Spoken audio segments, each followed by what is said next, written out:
This TED Talk was meant to be based on our focus areas for our multidisciplinary studies major. As I started my research, I stumbled on a topic that I face myself. College has never been an option for me. Since kindergarten, my parents, that did not have bachelor degrees themselves, made it clear to me that after high school came college. I am grateful for their encouragement and the push that they gave me to get to where I am today. Although, as a first gen student, when stepping into my Principles of Accounting course during my first semester at UTSA, I had a bittersweet feeling. It was exciting to me because my professor was a Black woman. The bitter part came in when I noticed that the only two people in a room of 45 people looked alike. Due to that fact, I found myself becoming more determined to pass her class. Prove to her that the work that she's doing is not in vain, and show the other students in the classroom that Black girl magic really is a thing. To this day, that is the only business class that I've ever gotten an A in. Now, I'm sure I could list the reasons that I got an A in that course, but I can't help but acknowledge the fact that proving a point was my main foundation for study time. My greatest wish is that feeling I encountered being a memory, like those my father tells me of segregation. What if racial diversity was commonplace in the higher education institutions? The college experience should be one that will prepare you for the real world. Having a campus culture that emphasizes diversity is good for students in the long run. Institutions using these practices will help their students today and create better employees for the workforce. In a study of over 11,000 students from over 370 schools, it was shown that institutional efforts to create a racially diverse population creates opportunities for cross-racial relationships and discussion on racial issues. Personally, until attending college, I could not tell you a time where I had an in-depth conversation with a person of Indian heritage. I believe it was only because I had never been exposed to the culture. After being in a group project with a young lady who was a first generation Indian American and speaking with her about everyday problems, including how she grew up and how our parents' style of parenting was super similar, it was extremely intriguing to me.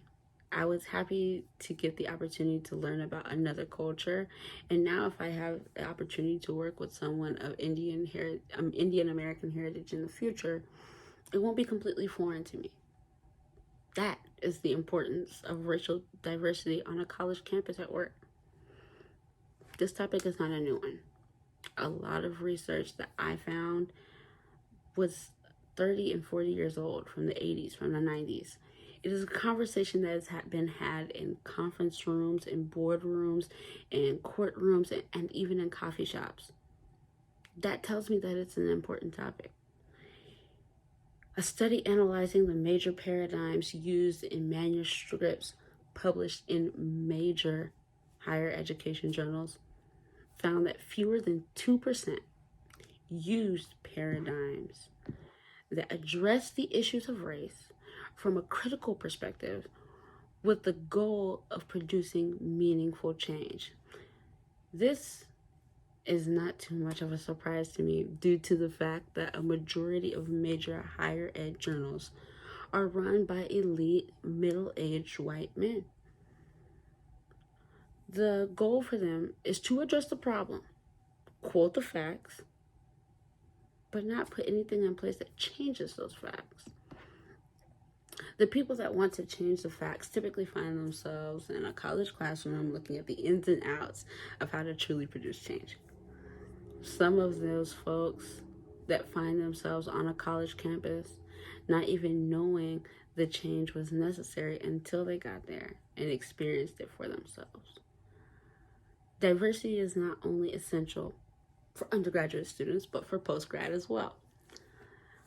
Without sufficient diversity, the college postgrad programs, there cannot be sufficient professionals in the workforce, including the college classroom. It is no secret that there is a deficiency in the amount of people of color that can call themselves tenured college professors at an accredited university. Many professionals of color feel so unwelcomed at a predominantly white institution that they will opt for a minority serving institution, like a historically black college or university, or a Hispanic serving institution like UTSA. It is also known that wherever that person gets their undergrad will typically want to go back and get their postgrad from that degree at that same institution. Maybe even teach there in the future. But if that person does not feel comfortable with their faculty or staff or other students that are attending that school, that will be a difficult transition for them. White professors play an important role in helping create a more diverse teaching community. This article speaks on racial microaggressions. Being aware of those microaggressions and how they traumatically affect the Black higher education community is essential to creating a space where not only do Black professors get hired, but they also feel welcomed. That welcoming feeling will allow them to want to stay, tenure, and encourage other professionals of color to consider teaching at a predominantly white institution. In addition, our college campuses do not run themselves. Most have a board at the helm, making important decisions that affect the lives, jobs, and educations of those attending that school. An article by the University of Massachusetts of Boston states that 94.9% of corporate board members are white. Just 2.1% Black or African American, only 0.8% identified as Hispanic or Latino X, and 2.2% were Asian. And this is out of 88 corporations here in the United States. This statistic is startling due to the fact that decisions being made for color of people, but not by color of people of color. It has to be difficult to make decisions for people when you don't have their perspective. At the end of the day, in my opinion, racial diversity on campus is not a question of if, but when. In 2020, the world is only going to become more diverse. More children are being born to multicultural and multiracial homes. Colleges should not look at this fact with dread, but with hope. The experience that someone of a different background brings to a campus challenges those that are already in attendance and those that are to come. College campuses should be a reflection of the real world, mirroring what students are going to enter after graduating from college. In a world full of so many different types of people, no one should feel like they are the only person of their racial background on campus. I challenge all campuses to not only accept students of different racial backgrounds to meet a quota, but for the betterment of their campus community. Being in a college is typically the step that you take before entering the workforce. That workforce is diversifying every day in every industry. Students that have lived a life of minimal interactions with people of multiple cultures will struggle.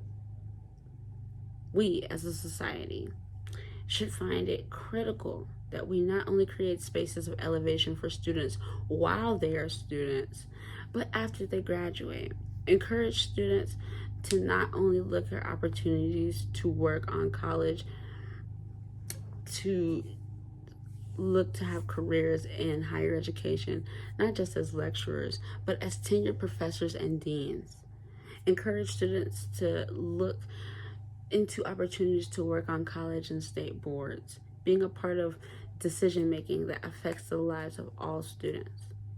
These small steps will make college more attainable for all students. College life is not easy, but it should become a lot simpler if we started looking at the importance of allowing everyone to have access to a quality education.